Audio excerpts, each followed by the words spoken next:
for consumers.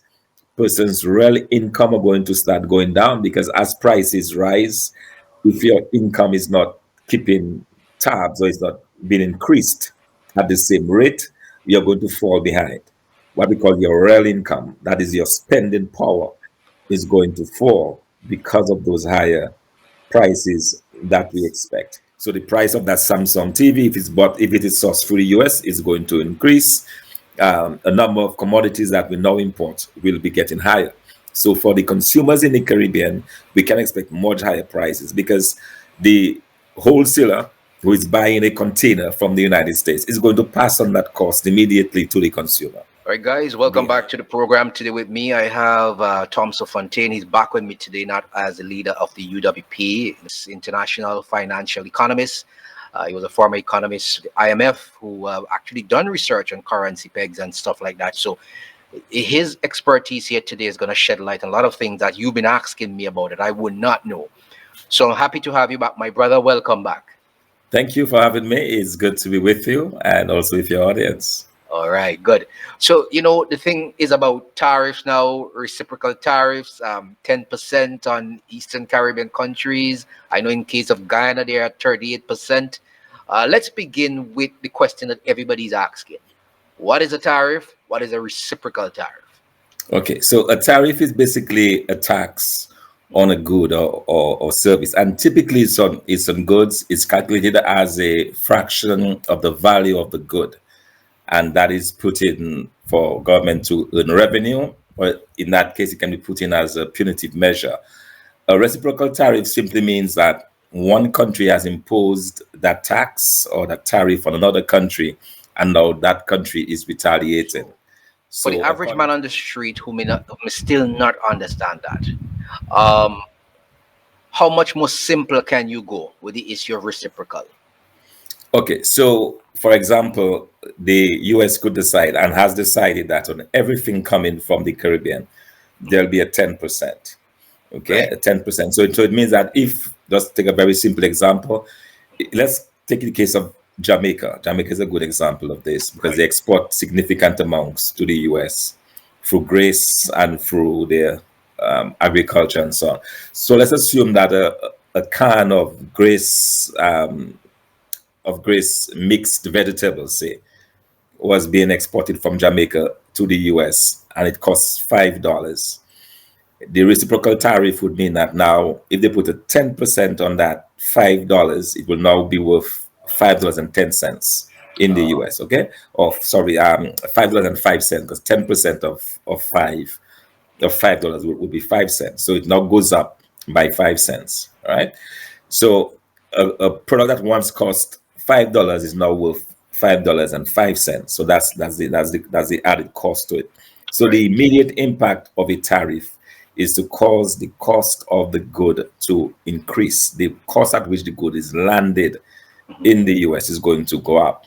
Now, obviously, once that price goes up, the persons now who are buying those goods in the US, the wholesalers who are purchasing this good from Jamaica, Right. they will usually pass on that price to the consumer because now they have to add on all the government taxes plus their profit margins. So it means that at the end of the day, that good, which probably before was probably available at $5.50, may now jump up to $6. So it does have an impact on the price of the goods coming into the country. How bad is that for the exporter from Jamaica? Right. So what this means is that for the exporter now, their goods are now going in a lot more than they used to before. Right. So what happens typically when you have this situation happening is that the persons who are buying the product, they now look for substitutes. Okay. So now instead of buying the kind of mixed vegetables from Jamaica, they might look for something coming from another country where it is cheaper. So typically, people begin to change their preferences when the goods and services start to go up. And the one of the impacts of the tariff is that as the prices go up, people are beginning to seek alternatives. Now, the reason why the Trump government is putting that is that they're hoping that if the goods that have been imported into the US become more expensive, that those will be done within the US. So businesses will now crop up within the US that can now produce those goods. So that's the substitution effect there. So that Right. they will no longer depend on Jamaica or China or elsewhere. They will build their own plants in the US and then produce those same goods to the consumer. But what does that do to the Jamaican economy, the Barbadian It has a huge impact on the Jamaican economy, obviously, because that will be a loss of revenues.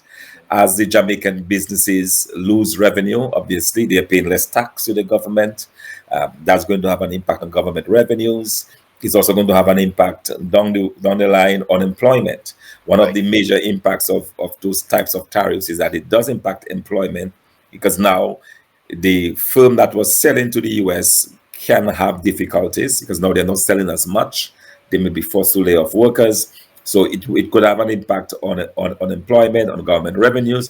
It could also have an impact on the gross domestic product of that country.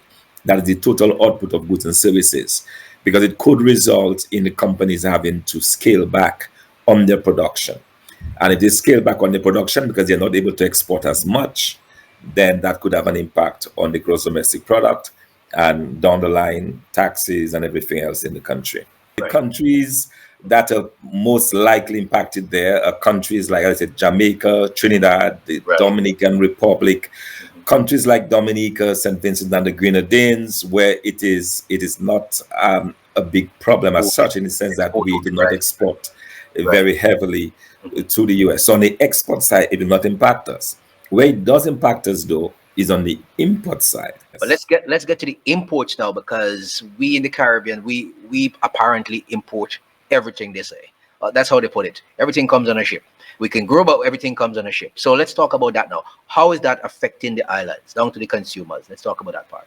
All right, so that is very important and a very good question that you raised. On Wednesday of this week, the US is going to impose a charge of $1 million Mhm. on all Chinese ships transporting goods from the US. So every time a ship berths in the US to unload goods coming and going anywhere to the world, including into the Caribbean, it will be charged $1 million. Right. The experts are telling us that what this will translate to is that every container roughly will increase by between $2,500 and $3,000. Wow. So that will be an impact. So if, for example, right now it costs a businessman, let's say $5,000 from Miami to St. Vincent for a container, that $5,000 will now go up to about um, probably seven, $8,000. Okay, You're so talking that's about a US dollar. significant increase, US dollars. Right. Correct. That's just on the containers. Now that will be added now to the higher cost of those goods. As you said, we import practically everything from the US, appliances, clothing, Correct. you name it. We import those from the US because of our proximity to the US, and it's just easy. We have a relatively strong currency, so we can purchase from the US. Now, what this is going to have the immediate impact on is the prices. Not only are we going to impact it by the price of shipping, but also bear in mind by those tariffs that have been imposed, whether it's coming from China or from Europe or from Canada, those goods that are being produced in the US and now being sent to us are expected to be going up in price. So the price of that Samsung TV, if it is sourced through the US, is going to increase. A number of commodities that we now import will be getting higher. So for the consumers in the Caribbean, we can expect much higher prices because the wholesaler who is buying a container from the United States is going to pass on that cost immediately to the consumer. The higher cost of the items will be passed on to the consumer. So we can prepare ourselves for very high inflation. Even in the absence of the high inflation environment, we've had a situation where Caribbean rates of inflation in the Caribbean has largely been determined by inflation rates in the US. So in the past, what we've seen is that we import the inflation from the United States, so that in the US, where they've had a relatively low inflation, you will notice well that in the Caribbean countries, our inflation rates are relatively low. Right now, that will change because already prices are rising in the US. Everyone is saying that the impact of those reciprocal tariffs that are being imposed by Trump against China, against Europe, against the rest of the world, all of that is going to lead to a much higher increase in prices in the US. We're not going to be importing those prices into the Caribbean. So we can expect very high prices of commodities already in countries like ours where prices are already very high. They will be going higher. That has impact, of course, for our countries, our economies. It's going to make it a lot more difficult, for consumers. Person's real income are going to start going down because as prices rise, if your income is not keeping tabs or it's not being increased at the same rate, you're going to fall behind. What we call your real income, that is your spending power, is going to fall because of those higher prices that we expect. It is possible that the governments will gain higher revenues because their custom duties are a fraction of the value of the goods coming in. So as those goods go up, you'll find higher. But that impact of higher government revenues will certainly be cancelled by these, if you like, the discomfort and the problems that are be caused to consumers as they import, as those levels of imports increase. And what it also means as well is that our trade balance Mhm. is going to become worse. We're going to have a larger deficit with the United States. That also means that it's going to put some pressure, and that's where the pressure on our currency comes in, because you are going to have a situation where you're going to need a lot more reserves. You're going to need a lot more to be able to buy those goods from the United States. That will have an impact when your imports are. The value of imports are increasing like this. It also has an impact on your gross domestic product as well, because it is referred to as a leakage. Imports going out, coming in, high imports is considered to be a leakage in the economy. Leakages have a negative impact on the gross domestic product of the country. So all of those are things that we must consider going forward. It does not look very promising. So really and truly, we're looking at a lot of social displacement. We're looking at poverty, more poverty now. We're looking at loss of jobs. Um, do I think you may have been following all that's happening in different Caribbean islands since the announcement of the tariff. Have you heard anything, substantial to say that we are ready? We have put measures in place. Have you heard anything? Yes, I think some countries are working in that regard. I happened to be on a program with the Minister of Foreign Affairs for Grenada Mhm. a few days ago, Right. and he was very much concerned about it. He was aware that it was happening, and some of the issues they were looking at is how CARICOM can act together as a bloc, in the sense that he felt that the Caribbean countries individually may have more difficulty dealing with that situation. But if you now begin to have a situation where we act together as CARICOM, and some of that would involve increasing the volume of trade within our countries, having a common currency within all of CARICOM, making it easier to trade in goods and services. These are some of the things that are beginning to be discussed, and it's good. And I think that is where we need to take that conversation, because at the end of the day, we are very small in the scheme of things That's correct. individually. Even as CARICOM, That's we are correct. small. But at least if you put all of the Caribbean countries, including Suriname, Mhm. Dominican Republic, you have about 40 million people. So that's a much larger block Right. than you can deal with as against 100,000 population or 20,000 population. So these are some of the issues that we have to consider. What is your advice to consumers? What is the advice to consumers going forward? The advice I would give to consumers is that now is a good time to start to look at import substitution. So in other words, instead of buying fish from overseas, why not think of supporting your locals more in terms of your local fishermen? Because if there is an increased demand for local fish, then that will help the economy, that will benefit everybody else. I think now is a good time to begin to look at our spending habits. Do we really need that good from Amazon.com? I know Amazon has made it easy for us now. We just go online, a few clicks, and our thing come. Do we really need those goods coming in? These are some of the hard questions we have to ask ourselves, because inflation has the impact of eroding our real incomes.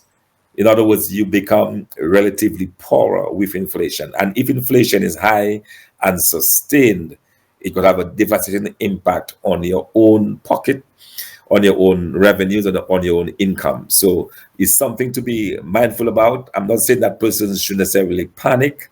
Yeah. We probably are not at that stage of panic just yet, but it may call for some adjustments in the way in which we buy things. Instead of probably buying your suit from overseas, you may want to consult a local tailor to have it made.